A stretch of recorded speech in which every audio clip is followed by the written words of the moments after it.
Topic po natin ngayon tungkol sa tubig sa baga. Nakarinig na ba kayo na nasabihan? Baka may kakilala kayo, sinabihan, uy, may tubig siya sa baga. So, actually sa Pilipinas, very common yan. Nakikita sa x-ray, may tubig, diba? Usually, medyo serious ito, kaya bibigay natin yung explanation kung anong mga dahilan, anong mga senyales, bakit nagkakatubig yung baga. Actually, kung ito ang baga natin, may dalawang klase ng tubig sa baga. Pwede yung tubig nasa labas lang ng baga. Pwede nasa ilalim, nasa pleural space. Tawag dyan, medically, pleural effusion. Tubig sa labas ng baga. Yung pangalawang klase ng tubig sa baga, iba naman. Yung tubig sa baga, nasa loob mismo ng baga. Nasa loob ng lungs, nasa air sacs or alveoli mismo. So parang nalulunod siya doon. So iba naman yon. Ang tawag natin doon, pulmonary edema. Pulmonary edema, tubig sa loob ng baga. Pleural effusion, tubig sa labas lang ng baga. So tignan natin ha. First siguro, pag-usapan muna natin senyales. Ano mga senyales? So kung ang tubig na sa labas lang ng baga, pleural effusion, medyo matagal-tagal bago magkakasintomas. Siguro pag medyo dadami na yan, sasakit na ang dibdib, may chest pain, pag marami na tubig sa baga, yung sa labas, pleural effusion, mahirapan na huminga, at meron ding orthopnea. Orthopnea, ibig sabihin, paghiga, hindi makahinga, parang nalulunod. So pag humiga siya, parang nalulunod. Kailangan uupo siya para siya makahinga. Yan ang senyales ng pleural effusion.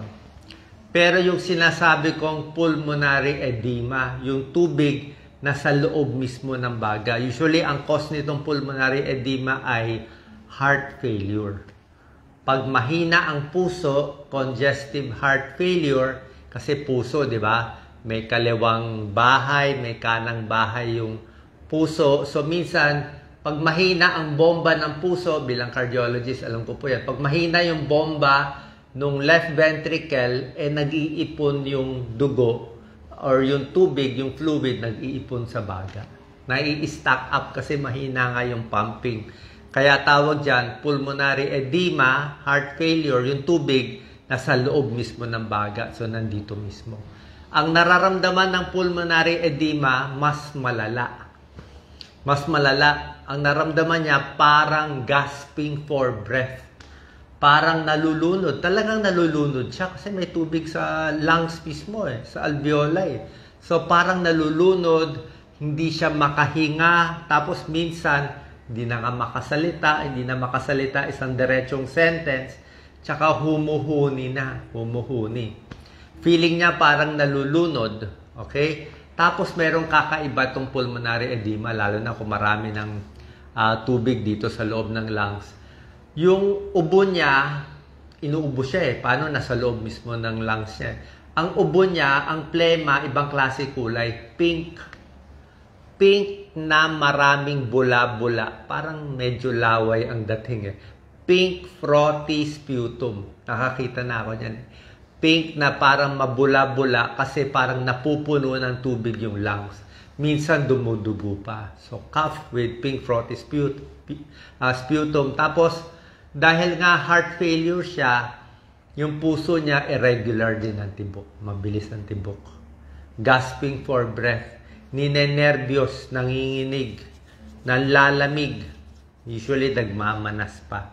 So, ito talaga, extreme short of breath pag napupuno na pulmonary edema. Tulad nga ng sinabi ko sa inyo, pag yung tubig nandito mismo sa lungs dahil mahina ang puso. Bakit mahina ang puso? Mahina ang puso dahil may bara yung ugat sa puso.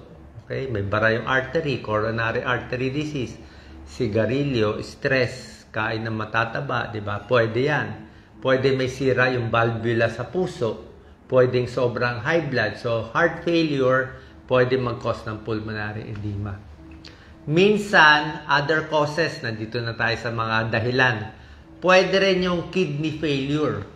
Yung sira na yung kidney, hindi na makaihi, nag-ipon na yung tubig sa katawan, napuno rin yung lungs para na heart failure.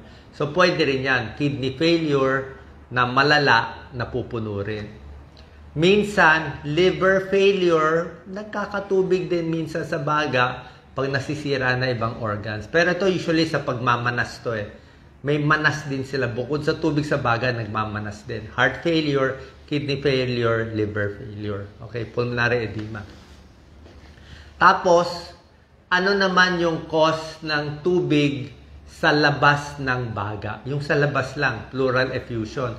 Ibig sabihin, nasa space lang siya. Diba? Kaya sinasabi ko sa'yo, hihingalin lang yan kung marami na. Ito naman, iba naman ang mga causes na sa labas ng baga. Tingnan nyo, ano tong tatlong cause? Very common. Marami sa Pilipinas. Pag na-x-ray, kita to. Number 1, pwedeng pulmonya. Nagka-pulmonya, malala yung pulmonya, maraming nana. Nagkaroon ng hindi lang tubig sa baga, parang nana siya sa labas ng baga. Pleural effusion. Second cause is lung cancer. Nagka-cancer, kumalat yung cancer, nasira yung baga, naglabas ng tubig. Actually, hindi na tubig nakikita pag lung cancer, may dugo na. May dugo na. Okay? So, depende. Actually, protein-rich to eh. Exudative to, protein-rich. So, pwedeng pulmonya, katubig sa baga, pwedeng lung cancer. At pangatlo, very common sa Pilipinas, tuberculosis. Kasi ang daming TB dito sa atin. So, pneumonia, lung cancer, tuberculosis, yan ang cause ng pleural effusion. Dagdag na natin sa pulmonary edema, heart failure, kidney failure. So, dito lang naglalaro ang mga possibilities kung maraming tubig sa baga. Paano natin malalaman kung may tubig sa baga? Sinabi ko senyales, iba hinihingal. Tapos, ang mga doktor, may stethoscope kami, naririnig ko na rin. Kung pulmonary edema, matunog to. Parang, ang sample nga parang yung buhok. Pag galaw-galawin mo itong buhok, yan, ito, ginagalaw ko buhok ko. Subukan nyo galawin. Parang nagka-crack-crack yan ang sound. Yan ang sound na naririnig ko pag pinapakinggan ang baga na may tubig sa baga. Pulmonary edema. Pero pag yung tubig nasa baba lang, pleural effusion, minsan wala ka maririnig gaano. Okay?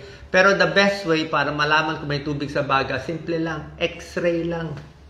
Punta lang sa x-ray. So ang x-ray ganito. X-ray nakatayo, x-ray nakatabingi. Dalawang x-ray gagawin. Nakatayo, nakatabingi.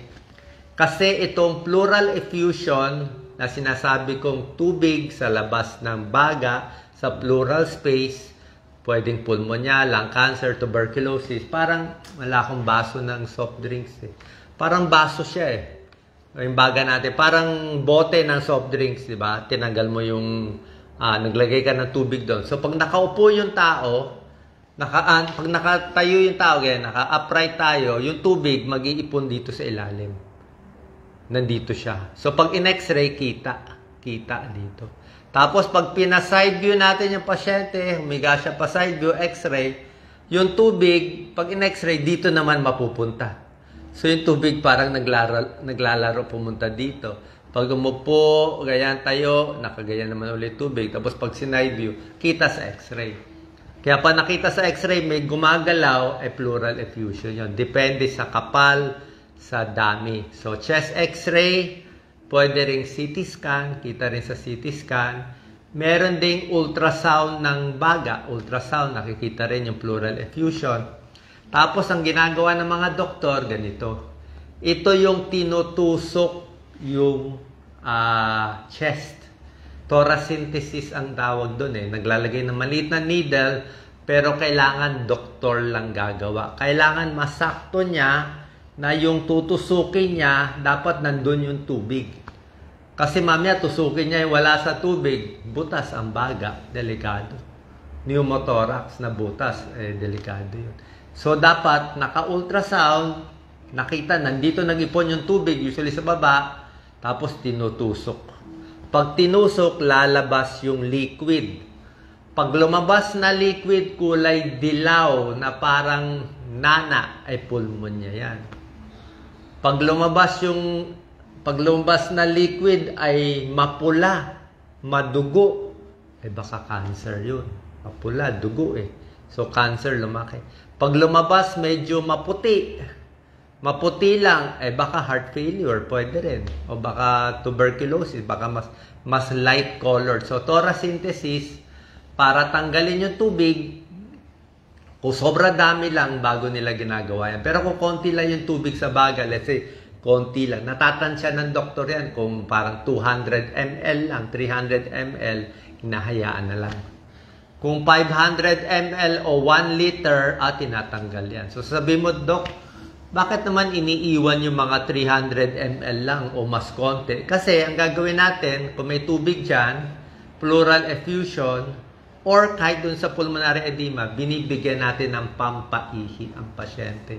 So bilang cardiologist, linya namin yan, binibigyan namin ng furosemide, mga Lasix, sa suero. So yung sinecheck natin yung inom ng pasyente, mas konti ang inom niya, pero pinapaihi namin ng marami, mga 3 litrong ihi. So parang tinutuyo natin yung katawan. So pag natuyo yung katawan, nabawasan yung tubig sa katawan, pati yung tubig sa baga, mababawasan. Either pulmonary edema or pleural effusion, matutuyo natin. Okay, so ganun ginagawa ng mga doktor. Plus, tatanungin nyo, Doc, anong gamutan dito? Anong gamutan sa tubig sa baga?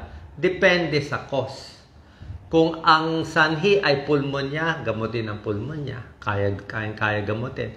Kung sakit ay tuberculosis, gamutin ng tuberculosis, kaya din. Pero kung lung cancer, medyo mas mahirap gamutan, chemotherapy. Pag heart failure, pampaihi, gagamutin yung heart failure. Pero pag heart failure kasi, dapat ano yung sanhi ng heart failure Bakit nanghina yung puso? Baka may bara yung ugat sa puso. Kung yung artery may bara, siyempre, gamot doon. Minsan, angiogram pa, angioplasty, may procedure pa. Pinubuksan pa yung ugat. May mga iba pang cause. Kung valvula, inaayos pa yung valvula. Kung high blood lang, gamot lang sa high blood, mas madali. Okay? Kung kidney failure, liver failure, kidney failure, minsan dialysis ang gamot. Okay? So, nakita nyo, yan ang mga possibilities. Pag may tubig sa baga, nakikita sa x-ray, yan ang ginagamit natin, mabilis. Nabigay ko na senyales. Tapos, paano tayo iiwas? Siyempre, para umiwas tayo, bawal manigarilyo. Talagang stop smoking. Diba? Maraming sakit, mababawasan. Stop smoking, pati alak, babawasan para hindi mag-liver cirrhosis. Asin, binabawasan para hindi magmanas. Diba? Huwag magpapataba, mas overweight, mas maraming sakit. Mas healthy ang kakainin. And lastly, syempre, pag may high blood, gagamutin yung high blood para hindi mahirapan yung puso. Pag may diabetes, gagamutin din yung diabetes para hindi mahirapan yung puso. Pati yung cholesterol ginagawa. Okay? So, sana po at least may idea kayo. Kung may tubig sa baga, pupuntahan nating doktor, pulmonologist, pulmonary specialist. Sila bahala mag-check up sa inyo. And hopefully, hindi naman ganun kalala para maagapan natin. Kasi nga, pag hindi naagapan to, delikado. Hindi kayo makakahinga, baka biglang bumigay na lang yung puso. So, ingat po. Share po natin sa ating kababayan.